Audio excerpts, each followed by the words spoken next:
IVF है तो बच्चा लैब में तैयार हो रहा है। वो काम आपकी बॉडी के अंदर नहीं हो पाता है किसी भी कारण से, वो चीज हम लैब में करके एंड प्रेगनेंसी आप ही को दे रहे होते हैं। अच्छी उम्र क्या है फर्टिलिटी के लिए? आफ्टर 35 डेफिनेटली चीजें थोड़ी सी कॉम्प्रोमाइज होना स्टार्ट हो जाती हैं। आईवीएफ में जुड़वा बच्चे, ट्रिपलेट्स, ये सब ऐसा क्यों होता है? 35% चांस रहता है कि दोनों लग जाए and there are around 40-50% chances कि सिंगल प्रेगनेंसी लगे। कितने चांस हैं कि वो नॉर्मल डिलीवरी होगी और कितने चांस हैं कि सी सेक्शन ही होगा? All depends on your pregnancy कैसी चल रही है। कोई आता है फेशियल फीचर्स चाहिए, उसको बहुत सुंदर बेबी चाहिए, बहुत लोग आते हैं जो कहते हैं कि हमारा कलर नहीं चाहिए, we want a very fair baby. But ये पॉसिबल है? पॉसिबल है। तो वो मदर कोई और होगी, फादर कोई और होगा, या दोनों ही कोई और हो सकते हैं? That depends what they want to change. ऐसा क्यों माना जाता है कि आईवीएफ पहली बार में कामयाब नहीं होगा? 40 से 50% केसेस ऐसे होते हैं जो फर्स्ट टाइम में भी कंसीव कर जाते हैं। एक जमाने में आईवीएफ बहुत महंगा होता था। 2 लाख के आसपास तो रहता है। जिन फीमेल्स में इरेगुलर पीरियड्स का प्रॉब्लम है, क्या ये माना जाए कि उनको आगे चलकर प्रेगनेंसी में दिक्कत आएगी? तो डेफिनेटली यस, प्रॉब्लम आ सकती है आगे चलकर। किस जमाने में हम आ गए ना, जहाँ सेक्स करने के लिए भी डेज जो है वो पहले डॉक्टर से पूछ के डिसाइड करने पड़ते हैं। Somehow I have seen couples जो इतने परफॉर्मेंस एंजाइटी में आ जाते हैं कि वो ट्राई नहीं कर पाते उस टाइम पे।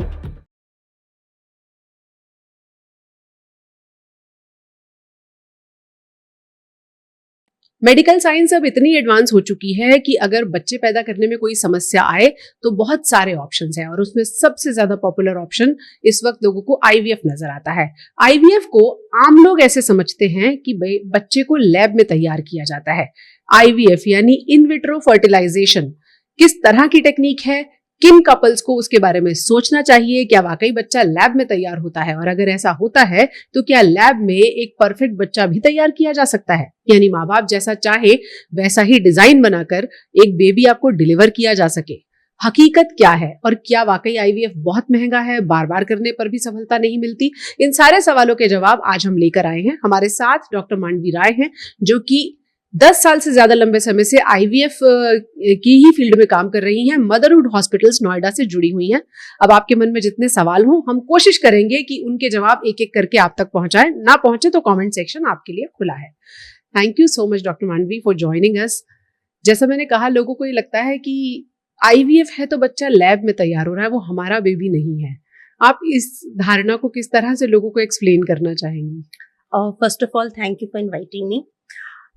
आईवीएफ में बेबी लैब में रेडी नहीं हो रहा होता है, बल्कि हम जब आईवीएफ कर रहे होते हैं तो वो आप ही के एग्स और आप ही के स्पर्म्स को हम लैब में फर्टिलाइज करके और आप ही के यूट्रस में डाला जाता है। सो यस, डेफिनेटली जो काम आपकी बॉडी के अंदर नहीं हो पाता है किसी भी कारण से, वो चीज हम लैब में करके एंड प्रेगनेंसी आप ही को दे रहे होते हैं। यानी कि जो महिला है प्रेग्नेंट भी वही है, प्रेगनेंसी भी उसी की बॉडी में होगी सब, और डिलीवरी भी वही करेगी। बिल्कुल बिल्कुल, जीन्स भी उन्हीं के रहेंगे और डिलीवरी भी उन्हीं की होगी और प्रेगनेंसी भी उनकी ही होगी। जैसे आपने कहा कि कुछ कारणों से अगर वो प्रोसेस बॉडी में नहीं हो पाता, तो इसी से मेरे मन में सवाल आता है कि किन केसेस में आप कपल्स को बताते हो कि अब आईवीएफ की जरूरत पड़ सकती है? ये फैक्टर दोनों साइड हो सकता है, मेल साइड भी हो सकता है, फीमेल साइड भी हो सकता है। अच्छा। अगर हम मेल साइड पर देखें तो अगर स्पर्म की क्वांटिटी, मोटिलिटी या मोर्फोलॉजी अफेक्टेड है कहीं ना कहीं, तो वहां पर फिर हम आईवीएफ के लिए बोलते हैं। फीमेल साइड में अगर ट्यूबल ब्लॉकेज है, या फिर अनएक्सप्लेन इनफर्टिलिटी है, या फिर एज ज्यादा की साइड पे है, आपने 2 से 3 बार आईवाई ऑलरेडी ट्राई कर लिया है, ऐसे केसेस में फिर हम कहेंगे कि आप आईवीएफ के लिए ही जाइए। Don't waste your time. एक थोड़ा लेमैन क्वेश्चन ये है कि जैसे आप जो केसेस देखते हो उसमें कितनी बार ऐसा होता है कि मेल इनफर्टिलिटी भी एक कॉज है? अगर मैं वेग परसेंटेज में पूछूं तो कितने परसेंट में महिला जिम्मेदार होती है, कितने में पुरुष? अराउंड 30% केसेस फीमेल साइड से होते हैं, 30% केसेस मेल साइड से होते हैं, 30% केसेस ऐसे होते हैं जो दोनों में प्रॉब्लम होती है, एंड देयर आर 10% केसेस जहाँ पे अनएक्सप्लेन्ड इनफर्टिलिटी होती है। सो यस, मेल पार्टनर भी उतना ही रिस्पॉन्सिबल है प्रेगनेंसी के लिए जितना कि फीमेल है। ट्रेडिशनली हम सोसाइटी में देखते हैं कि प्रेगनेंसी नहीं हो रही तो महिला जिम्मेदार है। ऐसी सोच के साथ आपके पास आते हैं लोग? बहुत बार आते हैं ऐसे पेशेंट्स ना, जहाँ पर मैं देखती हूँ कि female partner has been treated, उसके इन्वेस्टिगेशंस हो गए हैं, बट मेल पार्टनर का कोई भी टेस्ट नहीं हुआ है। एंड सरप्राइजिंगली हमारे पास ऐसे केसेस भी आए हैं जहाँ पे जब हमने मेल पार्टनर का टेस्टिंग की है, then we have found out कि प्रॉब्लम तो वहाँ थी जिसको और अभी तक किसी ने ट्रीटमेंट महिला टच का नहीं, चल और रहा है। ट्रीटमेंट महिला का चल रहा है। फिर कितना मुश्किल होता है कन्विंस करना कि भाई साहब आप भी आके अपनी समस्या दिखाइए। Right right. Male, I mean I have seen कि अभी ना इतना एक्सेप्टेंस नहीं है उस साइड पर, बट देन फिर धीरे धीरे एक्सेप्ट करके वो इस चीज के लिए आगे डेफिनेटली बढ़ते हैं। बढ़ते हैं। और आई थिंक अब थोड़ी सी अवेयरनेस आ भी रही है, लोग काफी पढ़े बेटर लिखे हो हैं। गई है, young crowd has a better awareness now. काफी वो, मतलब they are more talking about this thing, they are not hiding the fact. परिवार में भी अक्सर ये सलाह दी जाती है कि अरे नहीं हो रहा है तो आप ट्राई करते रहो, हो जाएगा। तो कितने समय तक ट्राई करते रहना चाहिए और कब जाके फिर ट्रीटमेंट ऑप्शंस के बारे में सोचना चाहिए? जनरली अगर आप 35 से कम एज है आपकी, तो 1 year if you have tried and you are not able to conceive, you should consult a gynaecologist और अ फर्टिलिटी एक्सपर्ट। यही चीज अगर आपकी एज 35 से ऊपर है तो 6 महीने से ज्यादा नहीं। 6 महीने अगर आपने ट्राई कर लिया है, नहीं हो रही है, तो you should consult a fertility expert. अच्छा, ऐसा नहीं है कि ट्राई करते रहो तो सफलता मिल जाएगी? ऐसा नहीं रहता, क्योंकि देखिए अगर कोई प्रॉब्लम नहीं होती है तो 6 months का टाइम इज और 1 year का time is more than enough according to your age. Now people are getting married late, around 38-39 में people are getting married, and so then we say कि आप 40-42 तक ट्राई करते रहिए खुद से विदाउट एनी असिस्टेंस, तो that will be wrong, because we need to see things, कहाँ पे क्या प्रॉब्लम आ रही है, क्यों कंसीविंग नहीं हो रही है। अच्छी उम्र क्या है फर्टिलिटी के लिए?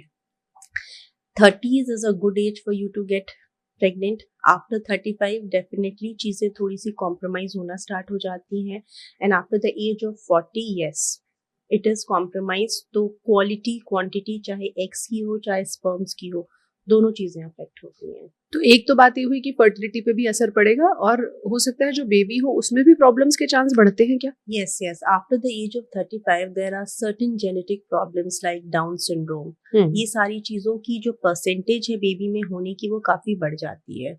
Around after the age of 35 वो जो परसेंटेज रहता है वो अराउंड 30 से 35% रहेगा।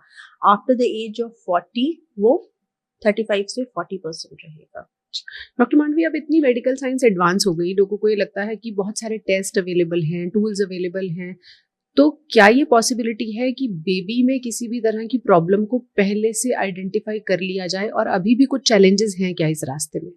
जो जेनेटिक प्रॉब्लम है जो एज रिलेटेड है, जिन चीजों को हम देख सकते हैं उन्हीं को देख पाएंगे। एज रिलेटेड बहुत सारी करोड़ ऑफ प्रॉब्लम्स हैं।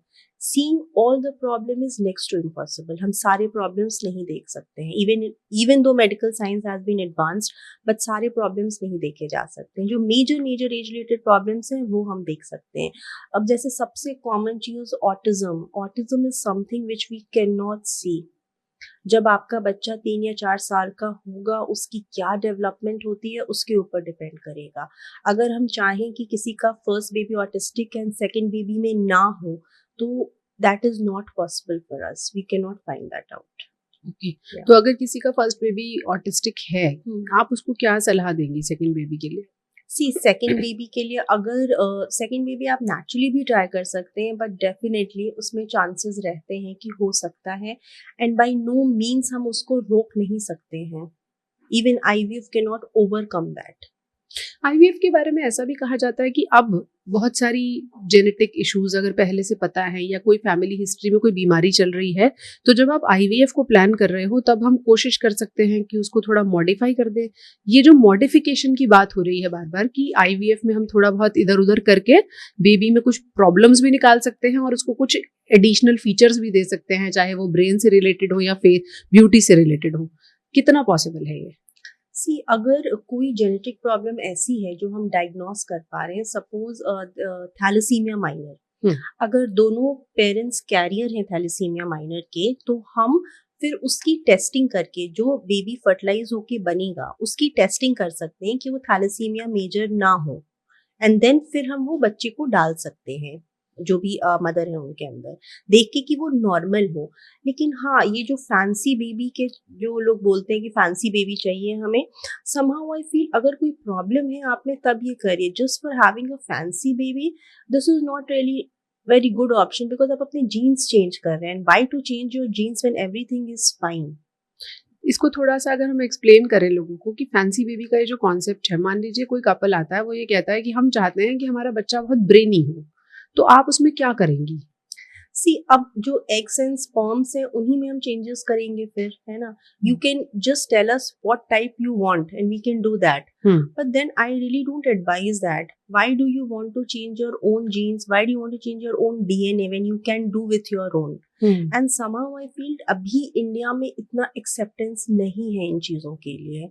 एंड लोग कर रहे हैं डेफिनेटली, ये सारी चीज़ें हो रही हैं, but it's not really fancy baby. का मतलब ये है कि आप बिल्कुल ही अपना डीएनए चेंज कर दीजिएगा, विच आई डोंट थिंक, मतलब मेरी थिंकिंग के according this is not the right thing which you should do. DNA change करने से जैसे कोई आता है फेशियल फीचर्स चाहिए, उसको बहुत सुंदर बेबी चाहिए, तो उसमें क्या होगा? क्या वो एग और स्पर्म्स जो हैं वो मदर और फादर के ही होंगे या फिर आपको उसमें कुछ बदलना पड़ेगा? फिर वो हमें बदलना पड़ेगा definitely. When you are not having your own genes, अगर आपको इतना मतलब if a couple is coming जो मीडियम लुकिंग है एंड दे वांट कि हमारा बच्चा एकदम ही सुंदर हो, तो उस केस में yes definitely then we will have to change. चाहे हमें वो एग्स को चेंज करना पड़े या स्पर्म्स को चेंज करना तो पड़े. आप ये इवन कह- for colour, that goes for colour also. बहुत लोग आते हैं जो कहते हैं कि हमारा कलर नहीं चाहिए, we want a very fair baby, तो फिर we don't have an option, फिर तो हमें चेंज ही करना पड़ेगा. तो वो मदर कोई और होगी, फादर कोई और होगा, या दोनों ही कोई और हो सकते हैं? That depends what they want to change. Suppose कोई कलर लेके आता है कि अगर कलर लेके आता है एंड अगर दोनों ही डार्क कॉम्प्लेक्शन में है तो फिर डेफिनेटली हम दोनों चेंज करेंगे. अगर एक ठीक है दूसरा डार्क कॉम्प्लेक्शन में है तो फिर हम उसकी जीन्स चेंज करेंगे. अच्छा, कोई इंटेलेक्ट की डिमांड लेकर आ जाए तो पॉसिबल है कि इंटेलेक्ट को भी कहीं जीन्स में डाल दिया जाए? See, some things are, you know, not comes from genes. कुछ चीजें ऐसी होती हैं जो आपकी परवरिश पे भी डिपेंड करता है. और जितना आप हाई डिमांड करिएगा कॉस्ट उतना ज्यादा हाई जाएगा. कॉस्ट तो चलिए एक फैक्टर है, मैं तो हाइपोथेटिकल सवाल पूछ रही हूँ कि कोई कहता है कि हमें चाहिए कि हमारा बच्चा बहुत ही एक्स्ट्रा ऑर्डिनरीली इंटेलिजेंट हो, फिर हमें ऐसा ढूंढना पड़ेगा किसी को and who is actually ready for that donation, who is willing to give you that may be eggs और sperms whatever it is. But ये पॉसिबल है? पॉसिबल है, बट वो हमें ढूंढना पड़ता है. बट आप खुद एक चीज सोचिए कि अगर कोई इतना इंटेलेक्चुअल है और इतना इंटेलिजेंट है एंड वेल प्लेस्ड है, why will they give you your their eggs and sperms? क्योंकि उसमें एक प्रोसेस लगता है, एग्स के इंजेक्शंस लगते हैं. Why will that female take so much of pain? तो पहली बात तो ये है कि अगर आप एक डिजाइनर बेबी की कल्पना लेकर जाते हैं तो हो सकता है आप रिलेट भी ना करें उस बच्चे से कि वो तो कुछ और ही है, ये ना हमारे फीचर्स हैं, ना हमारे जैसा रंग है, ना हमारे जैसी सोच है. दूसरी बात ये भी है कि क्या इसकी जरूरत है? Only if you have any genetic problem running in your family, then only you can think of doing this. जैसे कि अब जैसे मैंने अभी बताया थैलेसीमिया, बहुत सारे और भी होते हैं, मसल डिस्ट्रोफी होती है. तो अगर ये सारे प्रॉब्लम आपके फैमिली में रन हो या कोई और genetic problem, because there are crores of genetic problems, अगर ऐसा कुछ आपकी फैमिली हिस्ट्री में रन हो रहा है then you can think of changing it. काफी बारी कलर ब्लाइंडनेस होती है जो ग्रैंडफादर में भी है, फादर में भी, but the parent doesn't want the child to have. तो कुछ ऐसे प्रॉब्लम्स होते हैं जिनको हम डायग्नोज कर सकते हैं बच्चे में before putting it. We always don't need to change the genes. बिल्कुल ही अगर ऐसी प्रॉब्लम है कि एक का भी अगर जा रहा है तो हो रही, जैसे अगर दोनों ही थैलेसीमिया कैरियर हैं एंड उस बच्चे में जा रहा है thalassemia major, which is a major issue, क्योंकि उसको फिर ब्लड ट्रांसफ्यूजन रेगुलरली लगेगा, तो in that case we do suggest कि आप चेंज कर सकते हैं या फिर हम एम्ब्रियो की टेस्टिंग करें एंड देन हम वो डालें. किस स्टेज पर ये टेस्टिंग पॉसिबल है जिसमें ये बताया जा सके माँ बाप को कि इस बच्चे में कुछ जेनेटिक एब्नॉर्मलिटीज हो सकती हैं, तो आप रिकंसिडर करें? जब हम आईवीएफ कर लेते हैं, एम्ब्रियोज बना लेते हैं और फिर देन वी सजेस्ट पेरेंट कि आप ना अब इसकी जेनेटिक टेस्टिंग करा सकते हैं. हर डिजीज की जेनेटिक टेस्टिंग अलग होती है, कॉस्ट अलग आता है उसका. एंड हम पेरेंट्स की भी जेनेटिक टेस्टिंग, मतलब एक पूरा जेनेटिक मैपिंग होती है पेरेंट्स की, वो करने के बाद फिर उस एम्ब्रियोज में हम वो देखते हैं, then we put those embryos inside. जिन फीमेल्स में इरेगुलर पीरियड्स का प्रॉब्लम है, क्या ये माना जाए कि उनको आगे चलकर प्रेगनेंसी में दिक्कत आएगी? यस, क्योंकि अगर पीरियड्स नहीं आ रहे हैं टाइम पे तो आपका ओव्यूलेशन टाइम पे नहीं हो रहा है. ओव्यूलेशन टाइम पे नहीं होगा तो you can not plan your pregnancy. So definitely yes, problem आ सकती है आगे चल के। जैसे आपने कहा कि आजकल बहुत सारे, हम जैसे डिस्कस कर रहे थे कि कपल्स के पास समय भी नहीं है to have a relationship.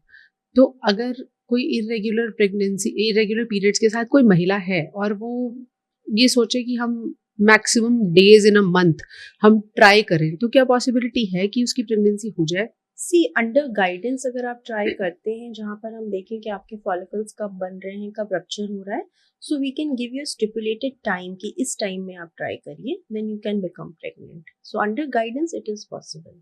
But अगर आप सोचिएगा कि हम घर पे बैठ के करें, घर पे भी there is an LH kit which comes which you can see, but वो 100% श्योरिटी नहीं देती है। कैसी किट है वो और कैसे यूज करते सी हैं? इट्स एन एलएच किट जिससे हमें ये पता चलता है कि हमारा ओव्यूलेशन कब हो रहा है, तो वो आप रोज फिर every day you will be keep trekking that. उससे बेटर रहता है कि आप गायनिकोलॉजिस्ट या फर्टिलिटी एक्सपर्ट के अंदर अल्ट्रासाउंड कराएं, देखें आपके फॉलिकल की साइज क्या हो रही है, कब वो रप्चर हो रहा है, then your fertility expert can tell you कि आपको कब ट्राई करना है। किस जमाने में हम आ गए हैं ना, जहाँ सेक्स करने के लिए भी डेज जो है वो पहले डॉक्टर से पूछ के डिसाइड करने पड़ते हैं, तब जाके बेबी की प्लानिंग होती है। एंड समहाउ ना जब हम ये डेज डिसाइड करते हैं ना, there is a lot of pressure on the couples, तो वो चीज फिर उनके लिए बहुत मैकेनिकल हो जाती है जो इमोशनल होनी चाहिए। इससे फर्क पड़ता है? Definitely see pregnancy is an emotional journey, just doing a manual this thing या मैकेनिकल ना काफी बार असर करती है, बिकॉज आप स्ट्रेस में आ जाते हैं उस टाइम पे, and stress affects your fertility. The hormones of stress they are very bad hormones जो आपकी फर्टिलिटी को 100%। And somehow I have seen couples जो इतने परफॉर्मेंस एंजाइटी में आ जाते हैं कि वो ट्राई नहीं कर पाते हैं उस टाइम पे। अरे, so that is also one drawback. So pregnancy अगर आप प्लान कर रहे हैं ना, तो इस माइंड से प्लान करिए कि relax yourself, calm yourself, होगी तो ठीक है, नहीं होगी तो there are many other ways to get it done. लेकिन जब डॉक्टर ने डेट बता दी कि बेटा ये 2-3 दिन है तुम्हारे पास, अब उसमें परफॉर्मेंस प्रेशर तो ऑटोमेटिकली आ जाएगा। तो ये we have seen in many couples के परफॉर्मेंस प्रेशर आ रहा होता है कि हम नहीं कर पा रहे हैं उस दिन में, या फिर टाइम नहीं मिल पा रहा है उन डेज पे उनको। वेट का फर्टिलिटी से क्या लेना देना है, और ये सवाल फीमेल्स के केस में भी और मेल्स के केस में भी आप कैसे देखती हैं? सी वेट अगर आप ओवर वेट है तो भी हार्मोनल इम्बैलेंस रहता है, अंडर वेट है तो भी हार्मोनल इम्बैलेंस रहता है, बिकॉज कहीं ना कहीं आपका ओव्यूलेशन अफेक्ट हो जाता है। स्ट्रेस से ज़्यादा जो आपके फ्री एंड्रोजन्स है वो बॉडी में घूम रहे होते हैं।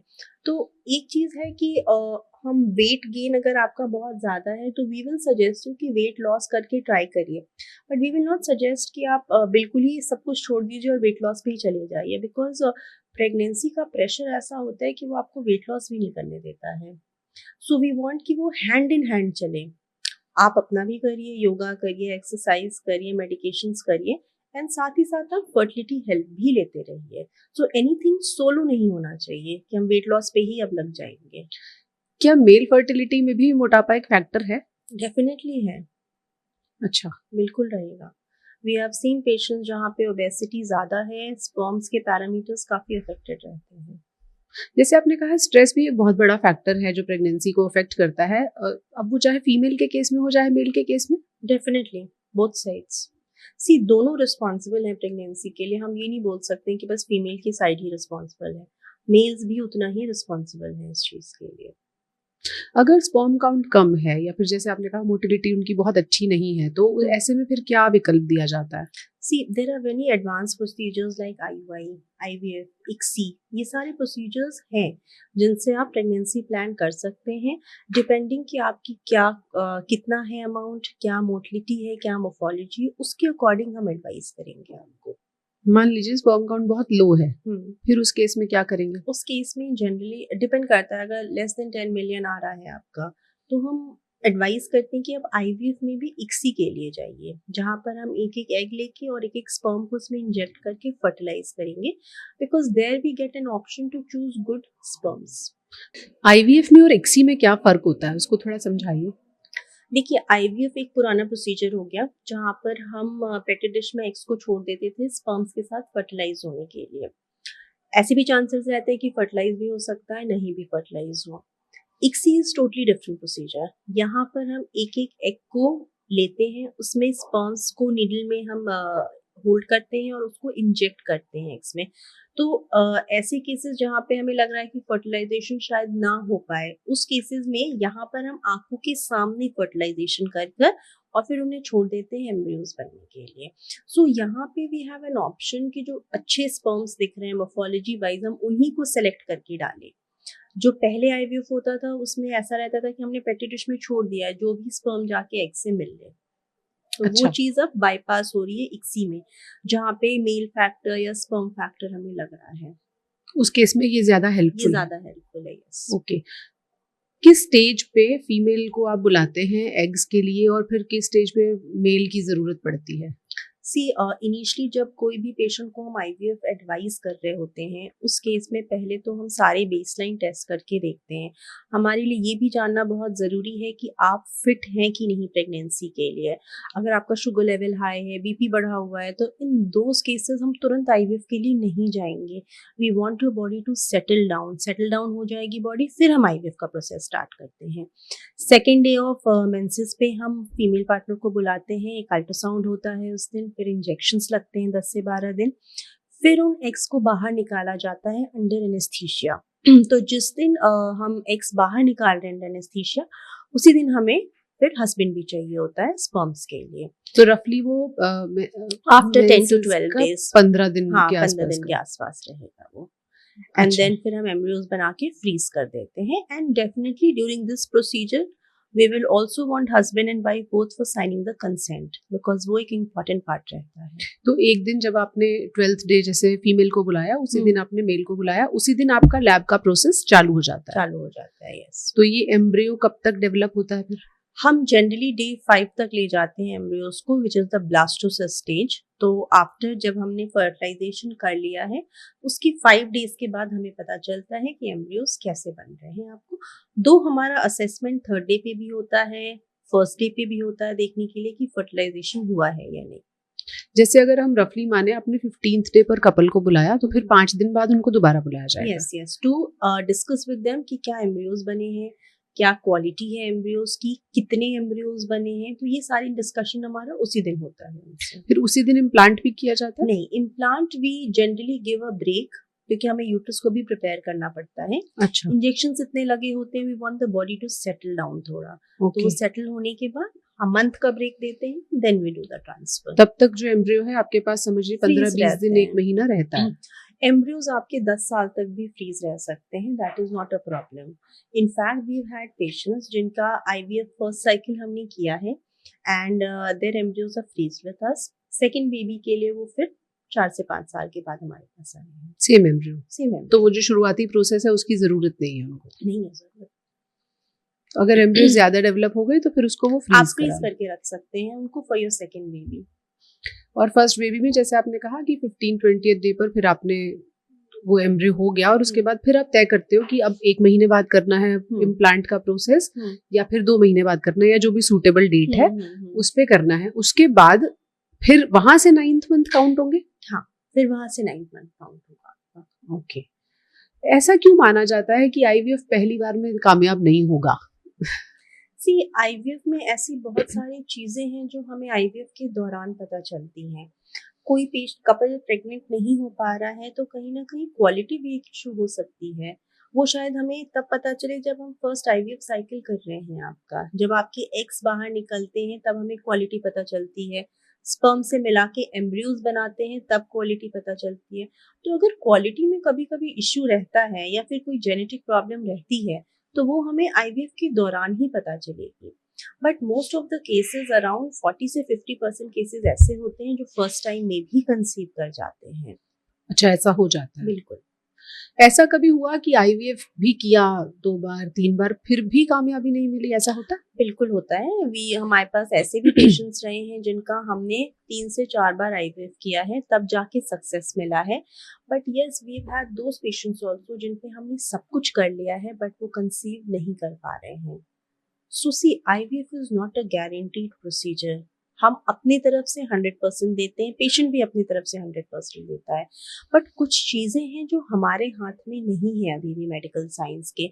जो इम्प्लांटेशन होता है जब हम बच्चे को यूट्रस में डालते हैं, तो वो जो रिलेशन है यूट्रस और एम्ब्रियोज का, दो लोगों के बीच में रिलेशन तीसरा आदमी नहीं कर सकता है। सेम चीज में अगर हम यूट्रस और एम्ब्रियोज का भी देखें तो वो रिलेशन हम नहीं बना सकते हैं। आपकी बॉडी हार्मोन्स निकालती है और उसको इम्प्लांट करती है।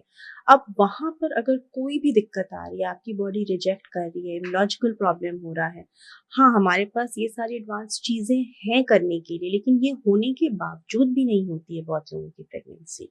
इम्प्लांट जब करते हैं वो सबसे क्रूशियल समय है फिर? Exactly, that's the most crucial time, जब आपकी बॉडी और एम्ब्रियोज एक रिलेशन बनाएगा और बेबी का ग्रोथ होगा वहां पे।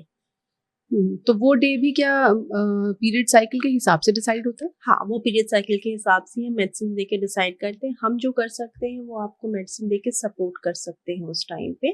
तो वो सारी चीज़ें सपोर्ट होती हैं। हम यूट्रस की लाइनिंग देखते हैं कि अच्छी लाइनिंग बनी है कि नहीं।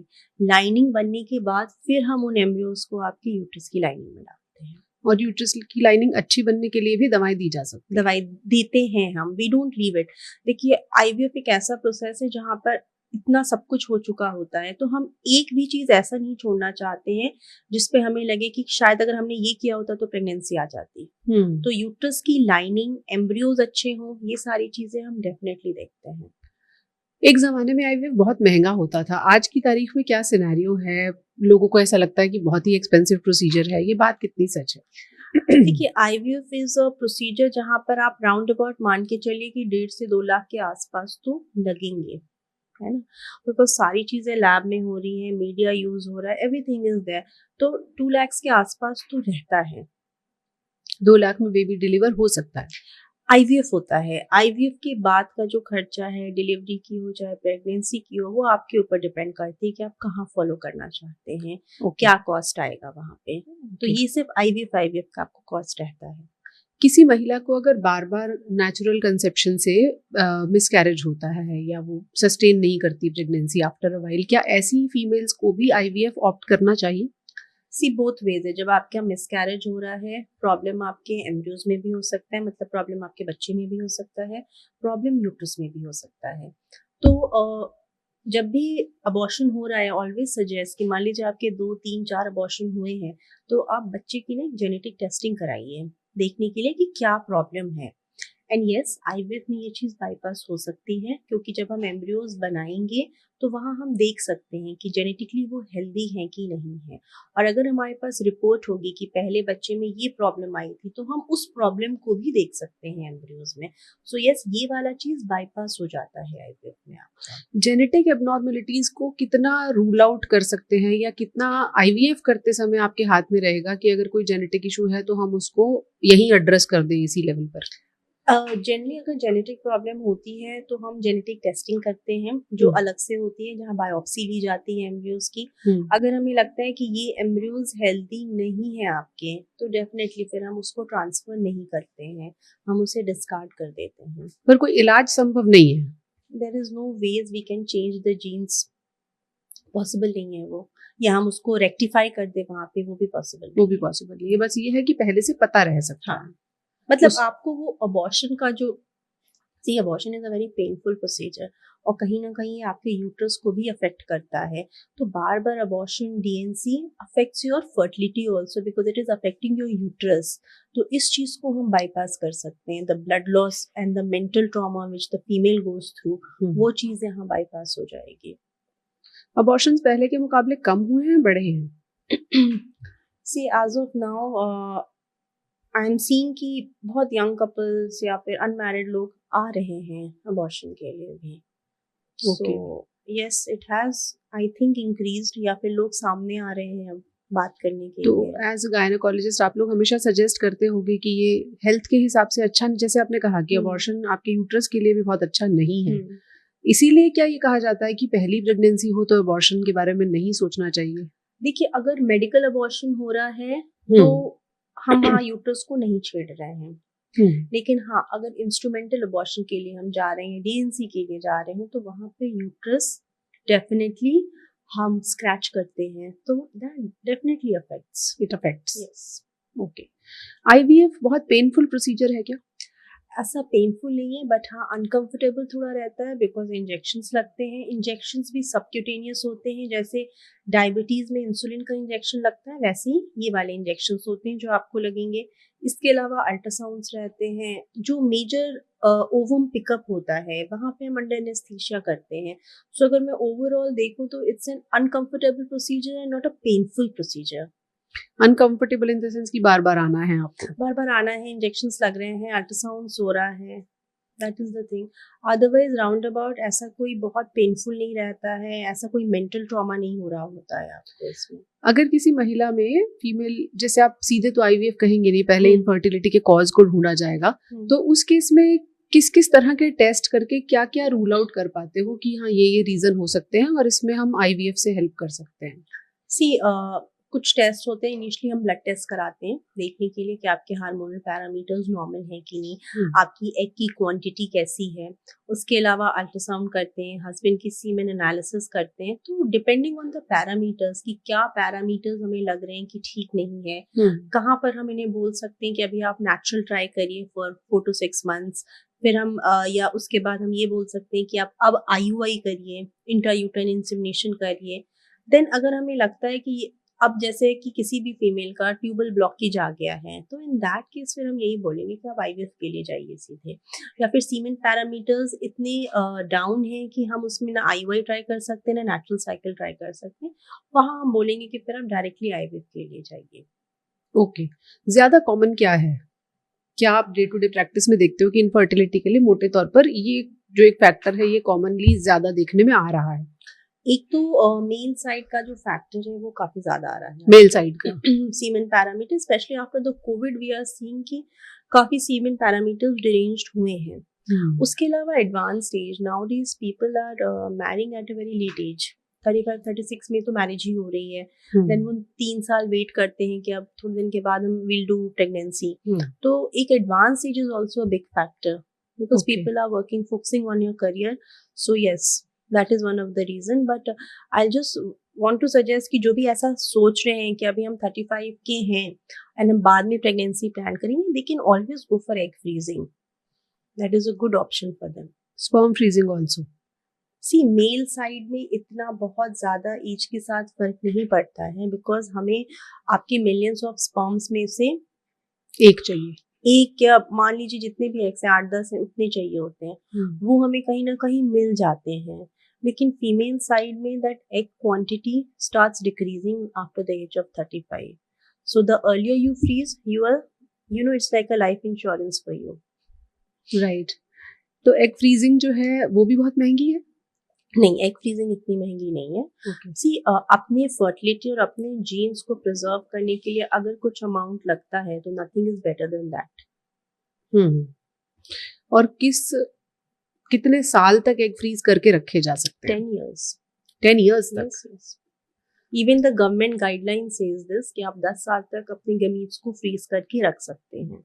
फिर तो 28, 29, 30 should be the best age. 30s is your best age before 35. क्योंकि जितनी कम एज है जितनी अच्छी क्वांटिटी क्वालिटी है बेटर रिजल्ट्स भी है। आईवीएफ में ये जुड़वा बच्चे, ट्रिपलेट्स, ये सब ऐसा क्यों होता है?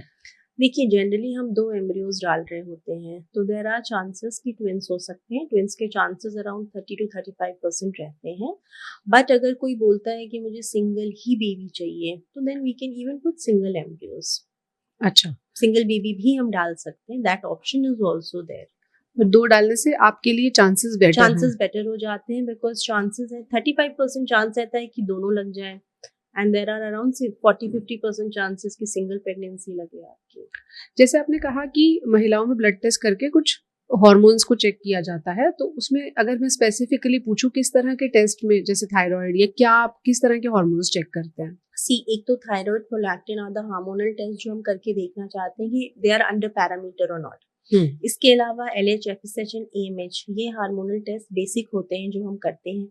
LH, FSH generally day 2 of periods पे करते हैं बट AMH हम कभी भी कर सकते हैं, it has no relation with the periods.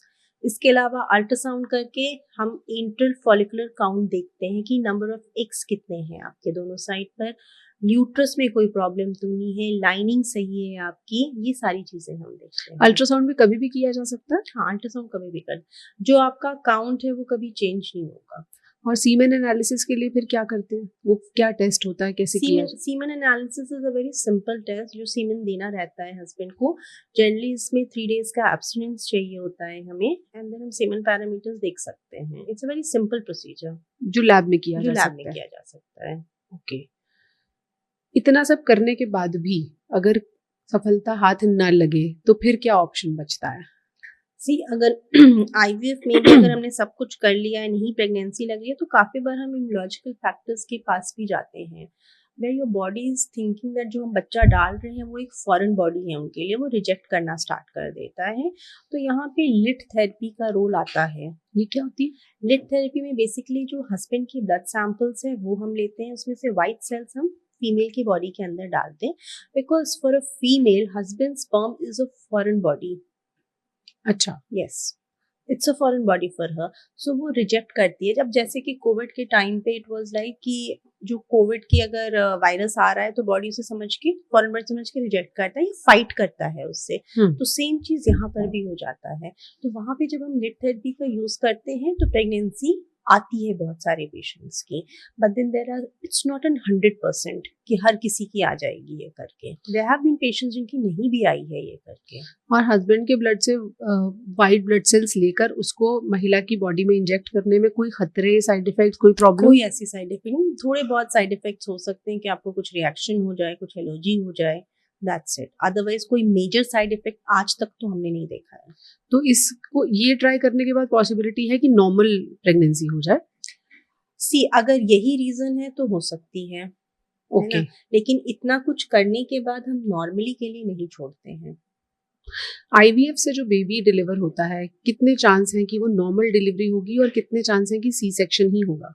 See it all depends on your pregnancy कैसी चल रही है। अगर प्रेगनेंसी में कोई कॉम्प्लिकेशन आएगा तो हम सिजेरियन डेफिनेटली लेंगे, अगर नहीं है तो हम ट्रायल के लिए बोलते हैं, you can go for normal trial. ऐसा कुछ नहीं है कि आईवीएफ की प्रेगनेंसीज में नॉर्मल डिलीवरी नहीं हो सकती है, you can opt for that, but then depend करता है कि क्या एज है, कोई कॉम्प्लिकेशन तो नहीं है during pregnancy, because IVF pregnancies are precious pregnancies, we will not take any risk in it.